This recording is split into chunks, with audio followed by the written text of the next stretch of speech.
Olá, tudo bem? Eu sou o professor Antônio Mercedes, estamos aqui para mais uma videoaula da série Aprendendo Facilmente, né? Dirigida para você que é aluno do curso de Ciências Contábeis, Administração, Economia, Engenharia de Produção, e para você que pretende enfrentar um concurso público onde é exigido conhecimentos da disciplina Contabilidade de Custos. Também para você que é profissional, e gestor da área contábil, até mesmo como reciclagem, né? A nossa videoaula 3, ela trata de classificação de custos e despesas. Vamos lá para a nossa agendinha? Nós vamos ver aqui na classificação de custo e despesa, nessa videoaula 3, que é uma continuação da 2, onde tratamos terminologia de custos, custos em relação à apropriação aos produtos, custos em relação aos níveis de produção, custos em relação ao comportamento dos custos. Vamos falar também de outras terminologias, que é importante para complementar. Vamos falar também, no final aqui, um quadro resumo de todas as classificações que nós vimos até então. Depois vamos ver classificação de despesas. E, por último, exercício de fixação. E toda a nossa aulinha aqui, videoaula, nós temos sempre exercícios para vocês verem que é simples a aplicação dos conceitos que nós apresentamos. E, por último, falamos das leituras recomendadas, como sempre, né? Vamos lá, direto ao assunto. Classificação dos custos em relação à apropriação aos produtos, né? Na verdade, eles podem ser diretos e indiretos, né? Vamos ver a diferença de um para o outro, né? Ela é bastante simples até. Custos diretos são aqueles que eu aproprio diretamente os produtos. Eu sei quanto gastei de matéria-prima, de mão de obra direta para determinado produto e assim por diante. Então, exemplo, matéria-prima, mão de obra direta, material de embalagem, depende, né? Se a embalagem é utilizada no processo de produção, por uma exigência, ela é custo. Se a embalagem é usada lá no estoque, por questões de armazenamento, transporte, acondicionamento, aí seria despesa, né? Depreciação também depende, né? Se eu tenho a depreciação de uma máquina que é utilizada somente para fabricar aquele produto, essa depreciação é o custo direto dele. Mas se essa máquina produz N produtos, você vai ver que não é mais custo direto, sim indireto. Energia elétrica também. Se a energia elétrica daquela máquina tem um medidor para ela e essa máquina só trabalha para um produto, ela é um custo direto daquele produto, né? Se trabalha para N produtos, você vai ver que eu tratarei ela como custo indireto.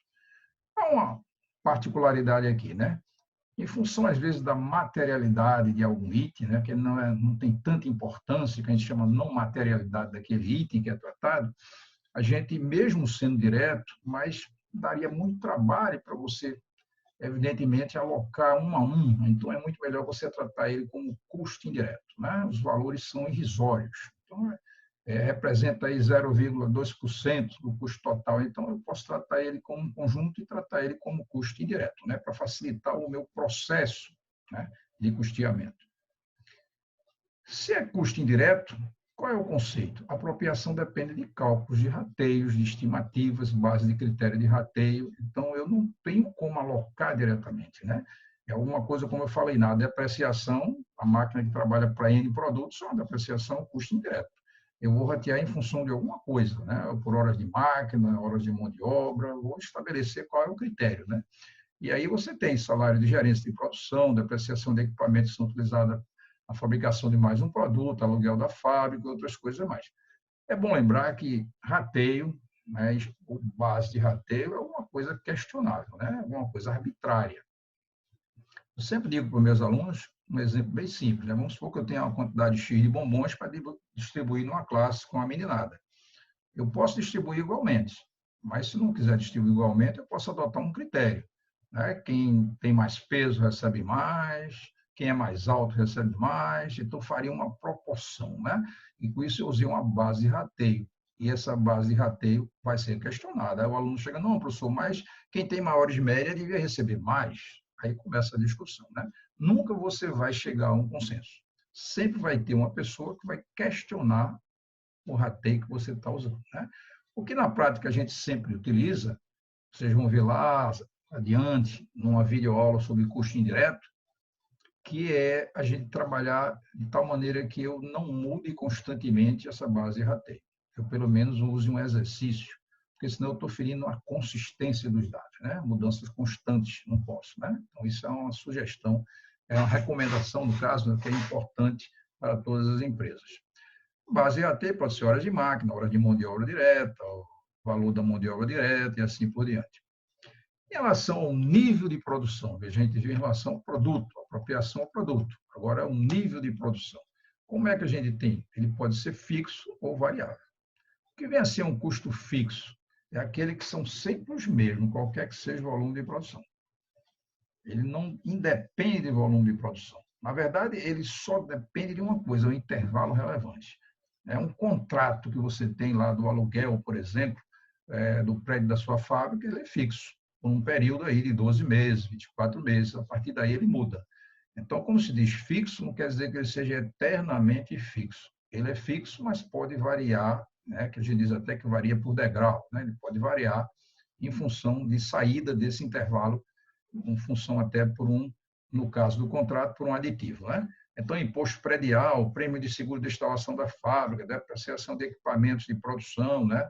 Método linear, tudo isso são custos fixos, ele não muda, né? Essa depreciação é interessante, ela só vai mudar um pouquinho na hora que eu entro um novo equipamento, ou tirei um equipamento, ou um equipamento ficou totalmente depreciado, você tem umas variações pequenas, mas dentro daquele intervalo ali, ela é constante, né? Intervalo relevante, para a gente fixar o conceito que eu disse agora, permanece constante somente dentro do intervalo relevante. A passagem de um custo fixo de determinado valor para outro em função da nova situação. Por exemplo, a capacidade instalada da minha empresa mudou os custos fixos. Tá? Eu comprei uma nova máquina, vou substituir uma máquina, mudei meus custos fixos. Porque aí eu tenho outras características envolvidas, os fatores de produção irão mudar. Né? Então, a importância vital que o intervalo relevante ele traduz aquele, né, tempo, vamos dizer assim, né, que esses custos são considerados fixos. Né? Em relação ao nível de produção, ainda temos nos custos variáveis, né? Fixo, agora variáveis. Varia de acordo com o volume de produção. Então, quanto mais eu produzo, mais eu gasto. Matéria-prima, quanto mais eu produzo, mais eu gasto matéria-prima, né? Então, matéria-prima consumida, materiais indiretos consumidos, horas extras de produção, né? Quanto mais eu produzo, preciso de mais hora extra, mais ele varia. Então, são custos variáveis de um modo geral, né? Há um refinamento em cima de custos fixos e custos variáveis, que seria os custos semifixos e semivariáveis. Alguns custos têm algumas características que ele fica no intermédio, né? No intermediário entre um e outro. E aí nós vamos ver os custos semivariáveis, observe, variam de acordo com o volume de produção, mas tem uma parcela fixa, mesmo que nada seja produzido. Energia elétrica, contratado aí a uma empresa concessionária dessa, né? Ela tem uma demanda, uma parte fixa, né, que é exatamente a contratar, e tem uma demanda que é exatamente aquilo que eu estou usando no eixo. Né? Então, energia elétrica, o aluguel de um copiador, ele me dá lá uma parcela fixa e eu vou pagar por número de cópias. No mês que eu tirar mais cópias, eu vou ter mais. Então, se essa copiadora está destinada, evidentemente, a minha área de produção, seria custo semivariável. Se ela tiver lá com relação à área de administrativa e tudo mais, ele seria lá considerado uma despesa, né? Seria considerado despesa, né? E aí, energia elétrica, uma caldeira também, eu tenho a demanda mínima e eu tenho a demanda máxima que ela pode suportar, né? Então, você veja que tem um refinamento em relação a custos semivariáveis. Também em relação a fixo, tem os custos semifixos, né? Ele varia por degrau. São fixos para determinada faixa de produção, mas pode variar se há alguma mudança de faixa, né? Então, exemplo, eu tenho uma quantidade X de supervisores de produção, mas aumentou a quantidade de pessoas naquela área de produção, tem que botar mais supervisores. Então, eu dei um salto, né? Na verdade, quando a gente diz custo por degrau, ele tem um comportamento, né, gráfico, se fosse assim, ele é constante, né? Está lá aqui, ó, tá, até um determinado momento, aí em determinado momento ele vai, altera e vai trabalhar um novo valor, né? Então, observe que aqui foi onde houve a mudança, né? A mudança houve aqui. Então, aqui eu teria um novo custo, né? Por isso que é chamado semifixo, né? Dentro de um determinado intervalo, ele é fixo, depois ele altera em função disso. Por isso são custos considerados semifixos, semifixos. Observe o nome, semifixo, né? De um modo geral, os livros tratam isso, às vezes, como custos mistos ou híbridos, né? São aqueles que têm uma parte fixa e outra que é variável, né? Essa é uma maneira de você tratar, a maioria dos livros tratam assim. Agora vamos ver a classificação dos custos em relação ao comportamento deles, né? Nós vimos lá em relação à apropriação, depois em relação ao nível de produção e agora ao comportamento dos custos, né? Como é que isso é? Custo variável é em função da quantidade. Quanto mais eu produzo, mais eu vou ter gasto, né? Mas o custo variável unitário é constante, né? Então, custo variável, se eu produzo 1, gastei 1, se eu produzo 2, gasto 2 e assim por dentro. Quando eu dividir, sempre vai dar uma constante. Representação gráfica, você vai ver daqui a pouco que é uma reta, né? E paralela ao eixo do X. Custo fixo é uma constante, qualquer que seja a quantidade produzida, né? Então, observe, se o custo fixo é constante, quanto mais eu produzo, mais eu diluo ele por unidade. Então, o custo fixo dividido por quantidade, ele sempre vai ser decrescente. Cada vez que eu produzo mais, eu tenho um custo fixo unitário menor por unidade. Tenho um custo fixo de 1.000, produzir uma unidade no mês.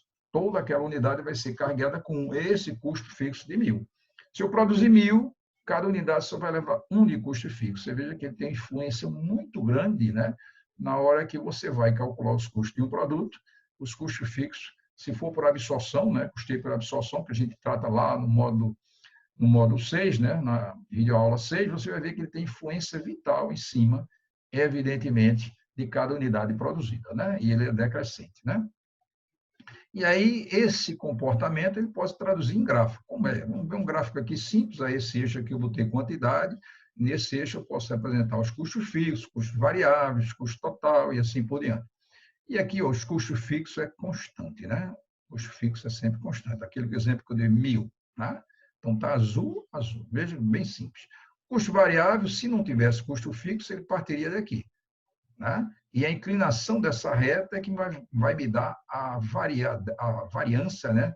No caso específico, ou a sensibilidade do custo em relação à quantidade, né? Se esse ângulo aqui, θ, ele for abaixo de 45 graus, você vai ter uma variação aqui, vai ter uma variação menor aqui. Se ele for acima de 45 graus, esse ângulo, a inclinação dessa reta, uma pequena variação aqui vai dar uma maior variação nos custos variáveis, né? Mas, na prática, esse custo variável ele não fica aqui. Por quê? Porque ele já tem que começar aqui, porque já existe um custo fixo pré-determinado. Então, ele vem para cá. Então, meu custo total vai ser esse pedacinho aqui de custo fixo, mais esse pedacinho aqui de custo variável. Em qualquer ponto dessa reta aqui, do custo total, vai me traduzir uma parcela de custo variável e uma parcela de custo fixo, né?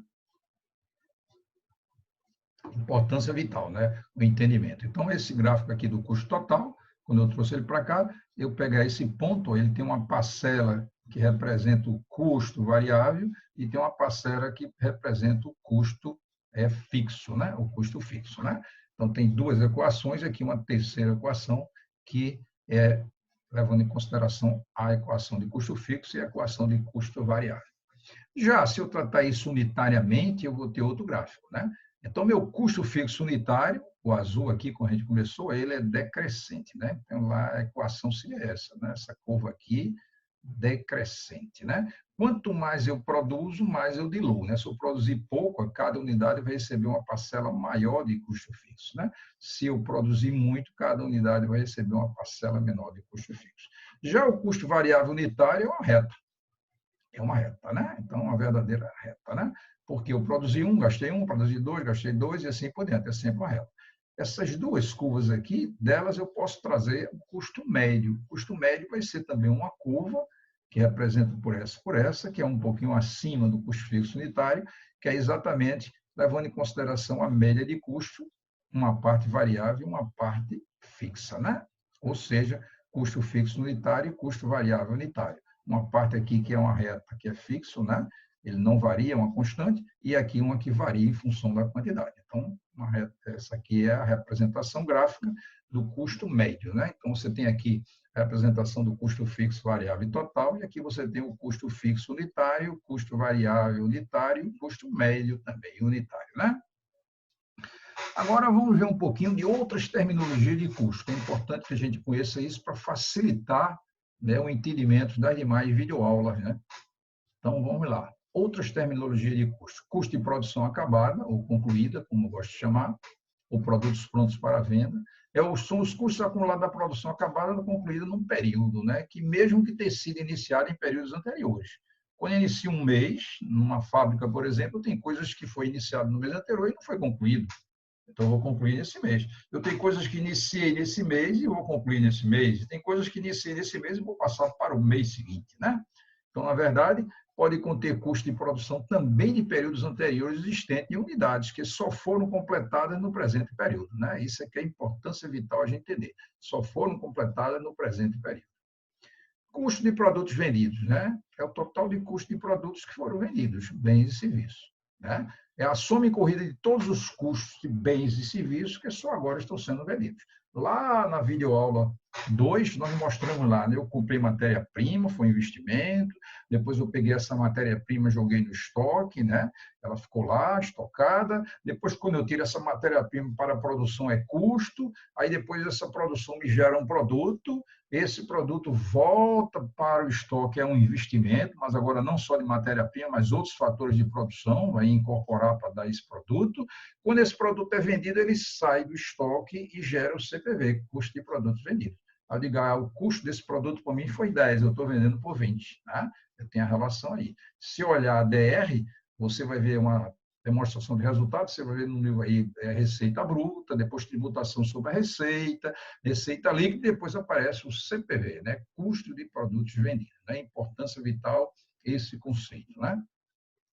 Observação, né? Ele pode conter custo de produção de diversos períodos, caso esses itens vendidos tenham sido produzidos em diversas épocas. Né? Então, dependendo da época que foi produzido, ele vai ter custos de diversas épocas. Né? Aquele que passou mais de um período, mais de um mês para ser concluído, tem custo de mais de um mês envolvido. Né? Outra terminologia importante é custo de produção de um período. Esse custo são a soma dos custos incorridos dentro do período numa fábrica. Né? Então, o custo de produção do período é material direto, mão de obra direta, mais o CIF, né? Custo indireto de fabricação, ou como alguns livros chamam, gastos gerais de fabricação, gastos gerais de produção, ou alguns chamam de CIP, custo indireto de produção. Né? E aí a gente começa a perceber que eu também posso tratar isso como matéria-prima, mais mão de obra, mais CIF. Né? Simplificando aqui, chamei de matéria-prima somente. Né?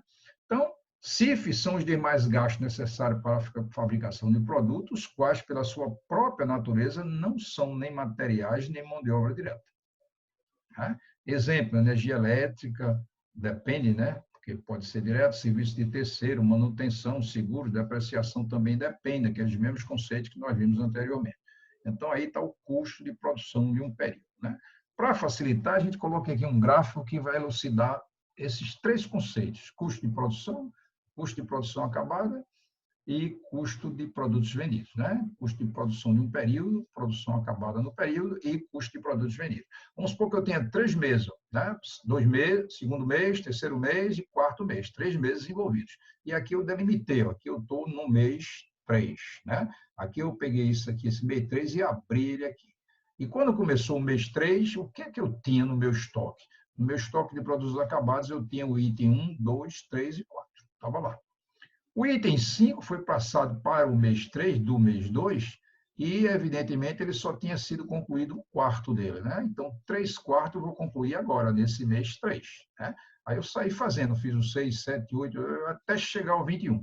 Quando chegou o 22, nesse mês 3, eu concluí só a metade dele. Então, ele ficou aqui mais da outra metade para ficar, ser produzido no mês 4. Então, você começa a observar que estoque de produtos em elaboração inicial aqui era esse aqui, ó, 1/4 só. E o estoque final de produtos em elaboração que eu deixei é a metade, né? 1/2 de um produto. Né? Esses dois pedacinhos aqui é estoque inicial, produtos de elaboração, e aqui estoque final de produtos de elaboração. Né? Isso aqui é que é o que a gente trata nisso aí, tá certo? E aí a gente começa a perceber que, em relação a esse mês que eu estou tratando, o terceiro mês, observe, eu concluí o produto 5, fui concluir tudo esse, comecei a concluí o 21, mas não concluí o 22, deixei ele pela metade para o mês seguinte. Né? Então, na verdade, quando você vendeu naquele mês, o que aconteceu? O estoque estava com o produto 1, 2, 3 e 4, que era exatamente o que veio no mês anterior. Eu produzi dos 5, né? Se eu produzi dos 5 e foi até o 21, né? E o 22 ficou incompleto. Na hora que eu vendi, as vendas que eu fiz nesse mês 3 englobaram, eu vendi o produto 1, 2, 3 e 4, que veio no mês anterior, vendi do 5 ao 18, né? Isso aqui foram as vendas que eu fiz no mês. Então, meu CPV do mês em relação a isso aqui, né? Meu custo de produção do período é isso aqui, ó. Acabamento desse primeiro, terminei, até uma parte do 22º. Isso aqui é meu custo de produção do período. E o custo de produção acabada? É exatamente, eu concluí o item 5 e fui até o 21. Esse é a produção acabada, né? Observe que o 22 ele não está pronto para venda. Então, eu concluí. Então, eu tenho a conclusão do 5, mais esses produtos todos, até chegar ao 21, né? E o que é que ficou aí, né? A gente vamos começar a perceber agora o que é que ficou. Isso aqui era o estoque inicial de produtos de elaboração e aqui ficou o estoque final. E o que é que ficou para o mês seguinte, como estoque final de produtos acabados? É exatamente o seguinte, ó. Esse produto aqui, ó, 19, 20 e 21, é o estoque final de produtos acabados. Esses não foram vendidos, né? Então, eu tenho o estoque inicial de produtos acabados, 1, 2, 3, 4, o estoque final seria 19, 20 e 21. E, evidentemente, de 1 a 18 foi vendido. Então, as minhas vendas no mês, eles contemplaram, ou seja, nesse mês aqui que está marcado aqui, ó, esse é o mês 3, eles contemplaram o produto de 1 a 18, né? Então, vendeu uma parte que foi feita no mês anterior e vendeu essa produção desse mês. E sobrou ainda 19, 20 vindo para o próximo mês, mês 4, né? Então, a gente pode escrever o seguinte, ó, custo de produto, custo de produção do período, é do 5º, está em vermelho porque eu fiz ele parcialmente, o resto já tinha sido feito, né? Um quarto tinha sido feito no mês anterior, ao 22 que eu fiz a metade dele. Então, isso aqui é custo de produção do período, é o que eu gastei aqui nesse período. Já o custo de produtos acabados, né, o que foi realmente concluído nesse mês 3, é do 5 ao 21. Eu concluí desse até o 21. É custo de produção acabada, né? Custo de produtos acabados contempla do 5 ao 21, né? O CPV, custo de produtos vendidos, é do 1 ao 18. Isso foi o que foi vendido no mês. Ressaltando que 1, 2, 3 e 4 foi fabricado no mês anterior. Nesse mês eu fabriquei do 5 ao 18, né? Aliás, eu fabriquei do 5 ao 21, mas só vendi até o 18. Estoque inicial de produtos acabados, né? 1 ao 4. Estoque final de produtos acabados, 19, 20 e 21. Se olhasse aqui para cima, como eu disse, né? Estoque inicial de produtos de elaboração é o 5. Estoque final de produtos de elaboração é o 22, né? Para a gente entender isso, existe um gráfico que facilita muito. Você não precisa decorar fórmula, não precisa decorar nada, só precisa entender o mecanismo, né? Vamos observar. Se eu pegar material direto consumido, que é estoque inicial, mais compras, menos estoque final, evidentemente, se aqui tivesse devoluções, eu deveria levar em consideração. Mão de obra direta, é importante, e custo direto de fabricação. Se eu somar essas três coisas, eu tenho custo de produção de um período. CPP, custo de produção do período, é isso aí. Se eu pegar o estoque inicial de produtos de elaboração, somar ao custo de produção de um período e subtrair do estoque final de produtos de elaboração, eu vou ter o meu CPA, custo de produtos acabados.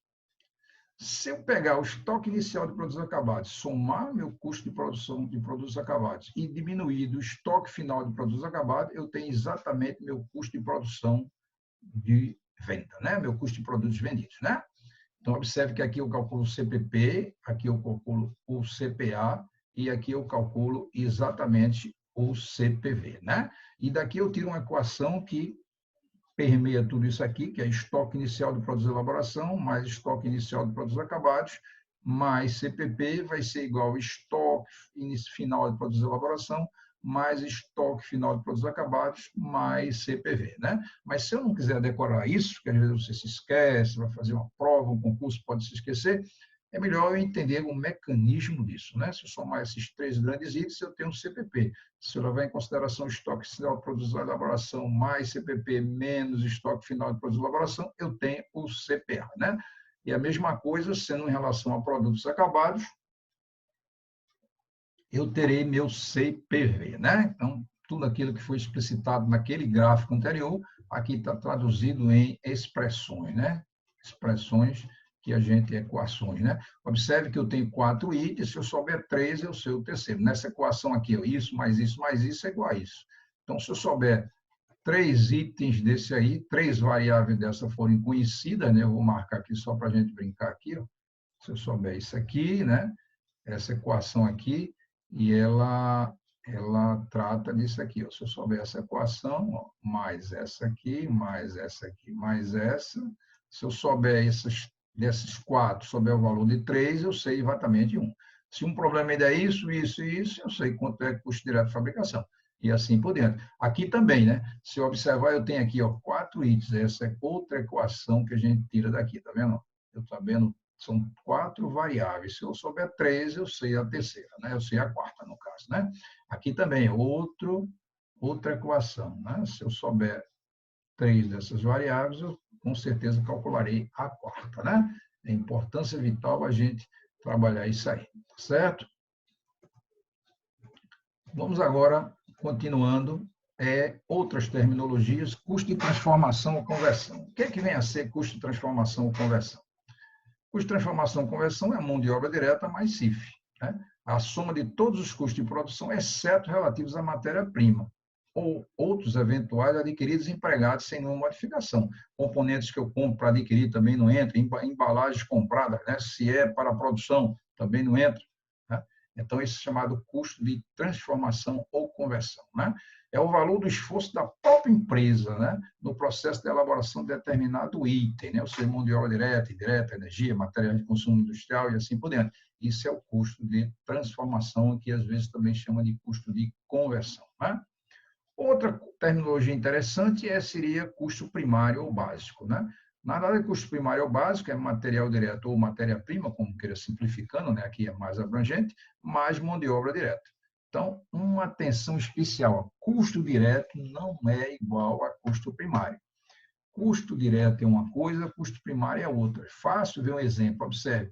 A embalagem ela poderá ser um custo direto, desde que eu estou aplicando ela lá na produção, mas ela não é primário, ela não entra, ok? Ela não entra. Embalagem pode ser um custo direto, mas não é primário. Primário é matéria-prima e mão de obra direta, né? Custo irrecuperável, outro custo interessante, né? Isso vem muito da economia, né? O tal do sunk cost, né? Na verdade, na economia são conhecidos como custos afundados, são recursos que eu aplico na construção de ativos que, uma vez realizados, não pode ser revertido em grau qualquer significante, né? E aquele investimento que eu fiz, por exemplo, coisa bem simples, peguei um micro, fiz um upgrade nele.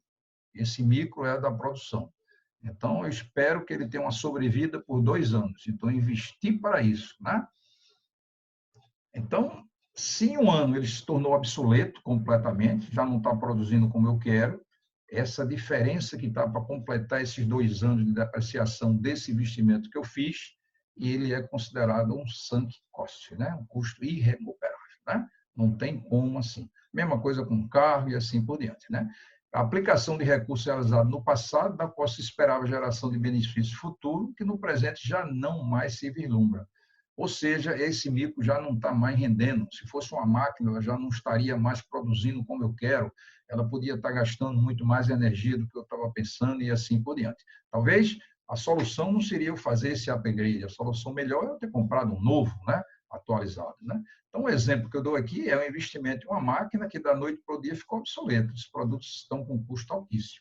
Eu investi na máquina, podia ter comprado uma nova, mas preferi fazer um investimento nela, fiz um upgrade nela e depois de pouco tempo eu vejo que eu tomei uma decisão errada, né? Mesmo sem estar totalmente depreciada, ela já não compensa a sua utilização. É muito mais prático eu comprar uma nova e substituir, né? Mas eu podia ter feito isso desde o início, por isso que é chamado custos irrecuperáveis, né? Eu perdi, não tem jeito, né? Outro conceito importantíssimo que também vem da economia é custo de oportunidade. É o que a empresa deixou de ganhar por ter escolhido uma alternativa e não outra, né? Custo de oportunidade está associado à melhor alternativa não escolhida. Ao tomar a escolha, eu escolhi uma alternativa, eu deixei a outra, porque elas são mutuamente excludentes. Ou eu faço isso ou não faço, né? É aquela história, eu tenho dinheiro investido na bolsa e eu decidi tirar uma parte dele para comprar um iate para a minha empresa, né, para passear com os clientes. Nesse momento, tem um custo de oportunidade envolvido, né? Dinheiro que eu deixei de ganhar lá no meu investimento, né? Você pode até me justificar, não, mas aqui eu estou ganhando mais, o problema é a imagem, mas eu não deixo de ter o meu custo de oportunidade, né? Observe que ao escolher uma é recusar a outra, né? Então, a alternativa escolhida é um custo de oportunidade, o maior benefício não obtido nessas possibilidades, né? Comumente se chama também custo da opção escolhida, né? Mas não deixa de ser um custo de oportunidade.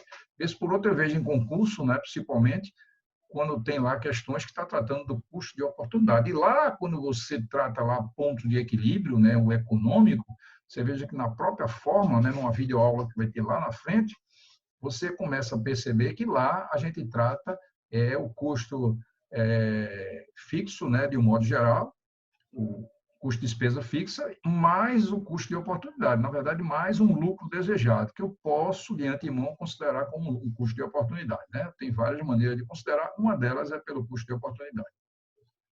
E aqui a gente colocou um negocinho interessante, que é a classificação, um quadro resumo de tudo que a gente viu até então, né? Quanto à ocorrência, ele pode ser tudo isso, né? Observe que a gente pode ter custo básico primário, custo de transformação de correção, custo fabril ou de fabricação ou de produtos em um período, né? Custo de produtos fabricados ou produtos acabados, né? Custo de produtos vendidos, tudo isso a gente viu agora esses conceitos e exemplos. Quanto ao produto, ele pode ser custo direto e indireto, né? E com relação ao volume, ele pode ser variável e custo fixo, lembrando sempre que eu tenho também o custo semi-variável e o custo semifixo, né? Mas ele parte do fixo e do variável. Então, aí você tem 3 grandes blocos que mostram exatamente todos os conceitos que nós estamos vendo hoje nessa linha de classificação de custos e despesa, né? E agora nós vamos falar um pouquinho das despesas, né? As despesas também podem ser fixas e variáveis. Observe que não existe, né, o conceito de despesas diretas e indiretas. Esse é um conceito estritamente para custos, né? Lembre-se disso. Então, definidas em função do volume de vendas e não em função do volume de produção. Isso aqui é o conceito de despesa fixa e variável, né? Exemplo, a comissão de vendas é uma despesa variável. O ICMS sobre vendas é uma despesa variável. Quanto mais eu vendo, mais eu tenho que recolher ICMS. Aluguel do escritório de vendas já é uma despesa fixa, né? Você veja que dentro do intervalo relevante, ele é uma despesa fixa. E o salário dos vendedores, a parte fixa, é uma despesa fixa, né? Ela vem fixa. Então, o vendedor, geralmente, ele tem um teto, geralmente é estabelecido, e a partir daí tudo é em função da comissão. Quanto mais ele vende, mais ele ganha, né? Então, você veja aqui, tem 4 exemplos bastante simples sobre o que é despesas fixas ou despesas variáveis, né? Atenção, né? Eu gosto muito desses alertas, né? O custo integra o valor do produto fabricado, vai para o estoque e aumenta o ativo circulante. Não se esqueça que isso é conceitual. E, às vezes, a maioria das questões eu preciso saber conceitos para resolver bem, né? E aqui a despesa reduz o lucro, vai para o resultado e reduz o PL, né? Despesa reduz o lucro, vai para o resultado e reduz o PL. Você veja que lá na nossa videoaula 6, a gente vê muito isso quando trata a absorção, quando trata lá o custeio variável, né? A gente fala muito disso lá na frente, né? Exercício de fixação, né? Como toda a videoaula nossa, nós temos um bloquinho só dedicado para exercício de fixação, né? Para você não ter dúvida com relação ao que a gente viu. Quero lembrar também que dentro de pouco tempo a gente estará lançando um bloco de exercício de fixação, né? A gente vai escolher aí os assuntos, vai um monte de exercício de cada assunto, né? Exercício de concurso, exercício de várias entidades aqui do país que participam de concursos públicos. A gente vai mostrar o exercício e a solução, o exercício e a solução. Não percam, né? E aí, exercício de fixação. A empresa Santíssima S.A. atua na área de imóveis e, num determinado mês, teve os seguintes gastos: mão de obra direta, custo direto de produção, compra de matéria-prima, estoque inicial de matéria-prima, estoque inicial de produtos de elaboração, estoque final de produtos acabados e os demais estoques inexistentes, né? Aí, observe que eu não tenho estoque inicial de produtos acabados, não tem, né? Eu não tenho estoque final de produtos de elaboração, também não tem. Ah, e aí ele pede o quê? Diante desses dados, calcular o custo de produção em um período, quer dizer, o CPP, que a gente viu minutos atrás, o custo de produção acabada e o custo de produtos vendidos, né? Interessante essa questão, porque ela trata de 3 itens que nós acabamos de ver todo o conceitual dele, né? Solução. Matéria-prima, né? Eu preciso, porque veja, quando eu estou tratando de CPV, eu preciso saber matéria-prima consumida, preciso conhecer a mão de obra direta e o CIF, custo direto de fabricação. Observe que a mão de obra direta foi dada e o CIF também foi dado na questão, né? Se você voltar aqui, você vai observar que o CIF foi dado, o custo direto de produção, e a mão de obra direta também foi dada, mas falou de matéria-prima e estoque inicial, mas eu não sei quanto foi o consumo, eu preciso saber. Apenas eu sei que o estoque final de matéria-prima é zero. Aí eu tenho que calcular, né? Então, estoque matéria-prima consumida, se estoque inicial de matéria-prima, mais as compras, menos estoque final. Estoque inicial ele deu 100, ele falou de 500 mil de compra e zero de estoque final de matéria-prima. Então, o que foi evidentemente consumido, né, de matéria-prima está aqui, né? Está exatamente aqui. Eu vou grifar aqui para ficar fácil aqui, ó. 600 mil foi embora de matéria-prima, né? E aí eu posso calcular meu CPP, ó, mão de obra direta, matéria-prima consumida e CIF. Mão de obra ele deu 700 mil, matéria-prima eu calculei, CIF eu tenho lá 600, né? Matéria-prima eu calculei que é 600, está aqui, deixa eu puxar aqui para facilitar o entendimento, 600 eu calculei aqui de matéria-prima, e lá também foi dado o CIF, que é de 500 mil. Se eu somar 700, 600 e 500, dá 1 milhão e 800, né? E agora o meu CPA. Então, meu CPP já foi calculado, né? Meu CPA é o quê? Pelo aquele gráfico que nós mostramos, é estoque inicial de produtos de elaboração mais CPP menos estoque final de produtos de elaboração. Estoque inicial de produtos de elaboração ele deu 120. O CPP nós calculamos aqui, ó, está bem pertinho de nós, ó, o CPP está aqui, ó, tá vendo? E o estoque final de produtos de elaboração ele disse que inexistia, então é zero. Então, na verdade, 120 mais 1.800.000, 120 mil, 1.800, dá 1.920. Então, 1.920 é o meu CPA. Nesse momento, a gente tem calculado aqui 2 itens solicitados, né? O CPP está calculado, a gente calculou aqui, né? E aqui nós calculamos o CPA que foi solicitado. Agora só falta calcular o CPV. A sequência mesmo, eu vou precisar de estoque inicial de produtos de elaboração, vou precisar do CPA e vou precisar do estoque final de produtos acabados, né? Então, estoque inicial de produtos acabados, mais CPA, menos estoque final de produtos acabados, vai me dar o meu CPV. Então, meu CPV está aí calculado facilmente, né? Por quê? Porque esses valores agora eu tenho. Estoque inicial de produtos acabados, ele deu, é zero, não existia. Estoque, o meu CPA eu calculei aqui, ó, 1.920.000, e estoque final de produtos acabados, ele deu 150 mil, né? Então, é zero mais 1.920.000 menos 150 mil, 1.770.000. Então, aí eu tenho calculado exatamente nesse momento o meu CPP, o meu CPA e o meu CPV. Os 3 itens solicitados, né? Se eu voltar aqui um pouquinho, você vai perceber que essas coisas foram solicitadas. Ó. CPP, CPA e custo do produto vendido. Observe lá, o estoque final de produtos acabados ele deu 150 mil. Eis porque ele aparece aqui, ó, né? Estoque final de produtos acabados, 150 mil. Né? Então, um quesitozinho interessante, né? Uma questãozinha interessante, né? Que eu gosto sempre, eu digo que ela é belíssima, porque ela tratou de 3 coisas que a gente tinha acabado de ver os conceitos. E agora nós vamos para o exercício 2, né? O exercício 2 é o seguinte, ó, os valores a seguir foram extraídos do registro contábil de uma empresa industrial, matéria-prima consumida, mão de obra direta, mão de obra indireta, energia elétrica, seguro da fábrica, depreciação das máquinas, frete pago para o transporte de produtos vendidos, e com isso ele quer que a gente calcule o custo de transformação. Também foi outro conceito interessante que nós vimos minutos atrás, né? Então, ele quer saber o custo de transformação. Né? A gente viu aqui minutos atrás que o custo de transformação envolve tudo menos o que é matéria-prima, né?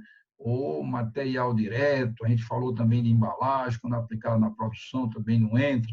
Então, a gente só pode ver o seguinte, né? O mão de obra direta vai entrar, está aqui 190 mil. Mão de obra direta também vai entrar. Energia elétrica da fábrica também vai entrar.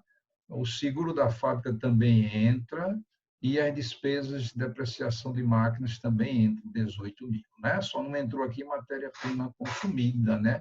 E o frete pago para transporte de produtos vendidos também não entrou, né? Porque esse frete aí é vendas, esse frete não é custo, né? Então, eu não tenho custo de transformação, ele não pode entrar no custo de transformação. Somando isso aí, dá 314.500, né? Esse é o valor que a gente tem aí para esses itens aí solicitados, né? Então, resposta 314 mil, o custo de transformação, né? Em cima do conceito, né? E um terceiro exemplo que a gente coloca, mais um exemplo para vocês, né? Então, veja, está recheado de coisas boas. Uma indústria apresentou no mês de fevereiro de 2020 os seguintes dados de produção: matéria-prima, mão de obra direta, custo direto de fabricação. Ele deu os saldos dos estoques de produtos em elaboração inicial e final, né? Iniciou o mês com esse estoque e o final com esse estoque. Lembre-se daquela figurinha que nós mostramos, né? Que mostra, apresenta lá os 3 meses, do segundo mês, o terceiro mês e o quarto mês, né? Então, tem o estoque inicial e o estoque final. Os custos de produto vendido no mês de fevereiro foi isso aqui, e não havia estoques acabados de produtos acabados em 31 de 1. Né? Então, no finalzinho de janeiro não tinha estoque de produtos acabados, final, e começou o mês de fevereiro. E ele pede, em função disso, com base nisso, qual o saldo de estoque de produtos acabados em 29 de 2. Né? Aí ele quer saber quanto tem de saldo em 29 de 2. Né? Então, deu os dados e assim por diante. E aí a gente começa a trabalhar. Estoque inicial de produtos em elaboração, mais estoque inicial de produtos acabados, mais CPP, estoque final, elaboração, acabado, mais CPV. Essa expressão nós mostramos ali quando apresentamos aquele gráfico. Né?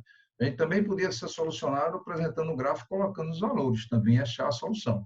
Mas eu já parti logo da fórmula. Né? E aí eu botei aqui estoque inicial a 25.050, estoque inicial de produtos acabados é 0, CPP, eu vou colocar aqui, por enquanto eu não tenho. Estoque final de produtos de elaboração é 33.400. Estoque final de produtos acabados está aqui, que é exatamente a variável que ele pede, e o CPV que ele deu, 133 mil. Então, você veja que aqui só falta calcular o CPP e isso aqui. Então, para calcular o CPP, a gente viu minutos atrás, né? Se eu pegar matéria-prima, a mão de obra direta, mais CIF, me deu meu CPP. Então, matéria-prima, a questão dá 83.500, mão de obra direta também dá 66.800 e CIF também 41.750. Eu tenho um total aqui de 192.050. Volto para a fórmula e coloco 25.050, isso aqui não entra mais que é zero. O CPP eu calculei aqui, ó, tá vendo? O CPP já vem para cá direto, né? Então a gente começa a perceber que se tornou fácil agora que eu calculei, ó. O CPP está aqui, ó, né? O CPP está aqui. Os 33.400 eu já tinha, agora eu só tenho uma variável, né, que é exatamente a variável que ele pede na questão. Né? Então, observe que, neste momento, eu só estou agora com uma variável que é estoque final de produtos acabados, que é exatamente o que ele pede na questão. Né? E aí, se eu resolver essa expressão, somei esses dois, eu vou achar que o estoque final de produtos acabados é 50.100, que é letra A. Né? Se eu voltar aqui, 50.100, letra A. Né? Então, você veja uma questão muito bonita, que envolve tanto CPP como CPA e também envolve estoque final de produtos acabados. Né? Estoque final de produtos acabados. Né? Só faltou mesmo, até o CPV também envolveu, está aqui. Ó. O próprio CPV está aqui. Né? Então, envolveu tudo isso aqui. Naquele gráfico que a gente mostrou, envolveu quase todas as variáveis, né, que estão envolvidas aí, né? Então, a gente começou aqui, letra A, né? Mais uma questão que a gente resolve e que deixa vocês aí, né, afinado com relação a essas coisas, né? Agora a gente começa a perceber quais são as leituras que nós recomendamos sobre esses assuntos que nós vimos hoje, que é classificação de custos e despesas, né? Mais uma vez a gente vê, ó, capítulo 4 do livro do Eliseu Martins, né? E ele é insubstituível, né? Leia lá o capítulo 4. Tem alguns outros livros que falam disso, mas o Eliseu Martins nesse assunto aí. E também o capítulo 1, o item 1.6 do livro de Custos, Análise e Gestão do Evandir Megliorini, né? Isso é um autor mais recente, né? O Eliseu já é um velhinho, né? Aqui é um autor mais recente, mas cada vez mais esse livro aqui está melhor. né? Cada revisão que é feita fica melhor, até porque ele tem uma equipe muito boa. Lembrando que ele tem um livro de exercício e livro-texto. O livro de texto ele contém um exercício para cada capítulo. E o livro de exercício ele contém uma infinidade de exercícios para cada capítulo, para você trabalhar bastante aquele assunto, né? Esse livro aqui, Análise e Gestão, também é um livro de uma linguagem fácil, né? E assim por diante. E não se esqueça que a legislação e artigos que eu cito e comento também é importante você acessar, né? Eu gostaria de agradecer a participação de todos e espero vocês numa próxima videoaula, né? É interessante que você veja a sequência, essa é a videoaula 3, né? E você daqui a pouco terá a videoaula 4, de importância vital, tá? Muito grato.